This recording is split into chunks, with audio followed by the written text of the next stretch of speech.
ഇന്ത്യയിലെ വിദ്യാർത്ഥികളും യുവതയും രാജ്യത്തെ ജനാധിപത്യത്തിന് ഒരു പുതിയ ഉണർവേകിയിരിക്കുന്നു. അവരൊഴുക്കിയ ചോരയും വിയർപ്പും കണ്ണീരും വെറുതെയായില്ല. കേന്ദ്ര വിദ്യാഭ്യാസ മന്ത്രി ധർമ്മേന്ദ്ര പ്രധാന്റെ രാജി എന്നത് ഏറെ പ്രധാനമാണ്. എന്നാൽ ഈ സമരത്തോടെ ഒരു വ്യാഴവട്ടക്കാലം ഇന്ത്യ അടക്കി വാണ മോദി അമിത്ഷാ സഖ്യത്തിനേറ്റ പ്രഹരം എന്ന നിലയിലാണ് ഈ പ്രക്ഷോഭത്തിന്റെ വിജയത്തെ കാണേണ്ടത്. പൗരത്വ സമരത്തിനും കർഷക പ്രക്ഷോഭത്തിനും ശേഷം മോദി ഭരണകൂടത്തെ ഏറെ ഉലച്ച ഒന്നായിരുന്നു ഈ യുവജന പ്രക്ഷോഭം. ലക്ഷക്കണക്കായ വിദ്യാർത്ഥികൾ പങ്കെടുക്കുന്ന നീറ്റ് ഉൾപ്പെടെയുള്ള അതിപ്രധാന പരീക്ഷകളുടെ ചോദ്യപേപ്പറുകൾ സംഘപരിവാര അനുകൂല പരിശീലന കേന്ദ്രങ്ങൾക്കും വ്യക്തികൾക്കും കോടിക്കണക്കിന് രൂപയ്ക്ക് വിറ്റഴിച്ചതിന്റെ വിവരങ്ങൾ പുറത്തു വന്നതോടെയാണ് പ്രക്ഷോഭത്തിന് കളമൊരുങ്ങിയത്. ഇല്ലാ പണം കടം വാങ്ങിയും രാപ്പകൽ കഷ്ടപ്പെട്ട് പഠിച്ചും പരീക്ഷ എഴുതിയ തങ്ങൾ വഞ്ചിക്കപ്പെട്ടതിന്റെ വേദനയിൽ 23ഓളം വിദ്യാർത്ഥികളാണ് ആത്മഹത്യയിൽ അഭയം തേടിയത്. നിരവധി വിദ്യാർത്ഥികൾ ഡിപ്രഷനിലേക്ക് എത്തിപ്പെടുകയും ചെയ്തു. രാജ്യമാകെ മോദി ഭരണത്തിന് കീഴിൽ നീറി നിൽക്കുന്ന സന്ദർഭത്തിലാണ് യുവാക്കളെ കോക്രോച്ചുകൾ അല്ലെങ്കിൽ പാറ്റകൾ എന്നും പാരാസൈറ്റുകൾ എന്നും സുപ്രീം കോടതി ജഡ്ജ് സൂര്യകാന്ത് അധിക്ഷേപിക്കുന്നത്.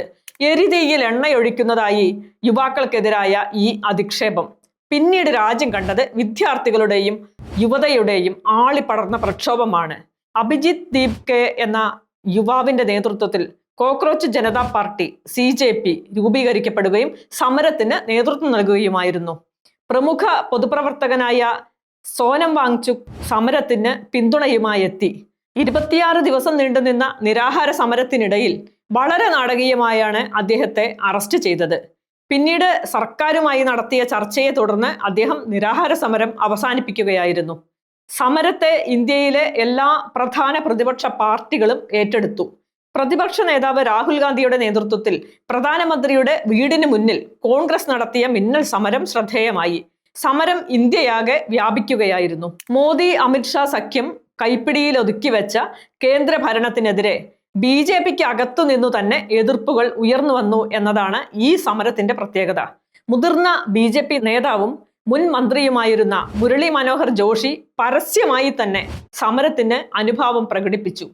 ഇതര BJP നേതാക്കളായ രാജ്നാഥ് സിംഗ്, നിതിൻ ഗഡ്കരി, ശിവരാജ് ചൗഹാൻ തുടങ്ങിയ പ്രമുഖരൊന്നും മോദിയുടെയോ ധർമ്മേന്ദ്ര പ്രധാന്റെയോ പിന്തുണക്കാരായി വന്നില്ല.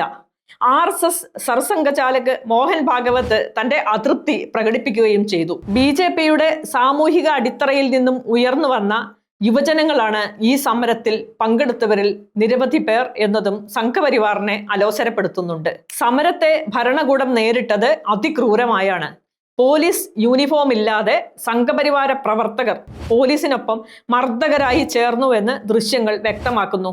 മാത്രമല്ല, നെയിം പ്ലേറ്റ് ധരിക്കാതെയാണ് പലരും പോലീസ് യൂണിഫോമിലെത്തി വിദ്യാർത്ഥികളെ നേരിട്ടത്.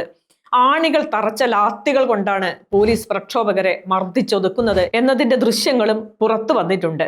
കാലാവധി കഴിഞ്ഞ ടിയർ ഗ്യാസ് പ്രയോഗിച്ചത് ഗുരുതര ആരോഗ്യ പ്രശ്നങ്ങൾ സൃഷ്ടിച്ചിട്ടുണ്ട്. പോലീസ് മർദ്ദനമേറ്റ പല വിദ്യാർത്ഥികളുടെയും യുവജനങ്ങളുടെയും അവസ്ഥ ഗുരുതരമെന്നും റിപ്പോർട്ടുകൾ പറയുന്നു. ഗോദി മീഡിയകൾ സമരത്തിനെതിരായ അസത്യ വാർത്തകൾ പടച്ചുവിട്ടുകൊണ്ടേയിരുന്നുവെങ്കിലും BBC അടക്കമുള്ള അന്താരാഷ്ട്ര മാധ്യമങ്ങൾ യാഥാർത്ഥ്യങ്ങൾ ലോകത്തെ അറിയിച്ചുകൊണ്ടേയിരുന്നു. സമര സംഘാടനത്തിൽ എന്ന പോലെ തന്നെ സമര വാർത്തകൾ സാധാരണക്കാരിലേക്ക് എത്തിക്കുന്നതിലും സാമൂഹിക മാധ്യമങ്ങൾ വലിയ പങ്കാണ് വഹിച്ചത്.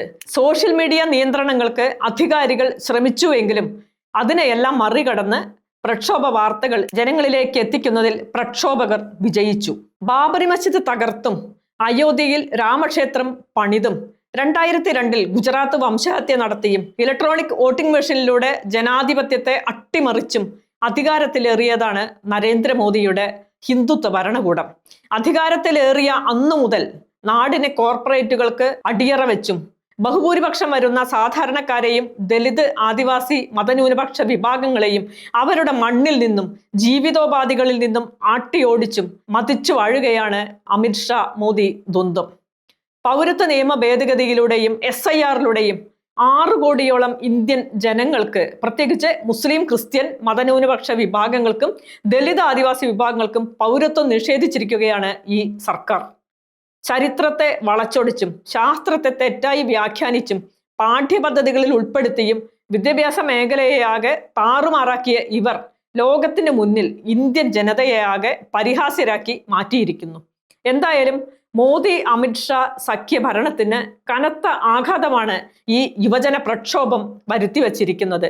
ഇന്ത്യൻ ജനാധിപത്യത്തെയും മതേതരത്വത്തെയും ഭരണഘടനാ ധാർമ്മികതയെയും തിരിച്ചുപിടിക്കാൻ ഈ പ്രക്ഷോഭം വഴിതെളിക്കുമെന്ന് നമുക്ക് പ്രതീക്ഷിക്കാം.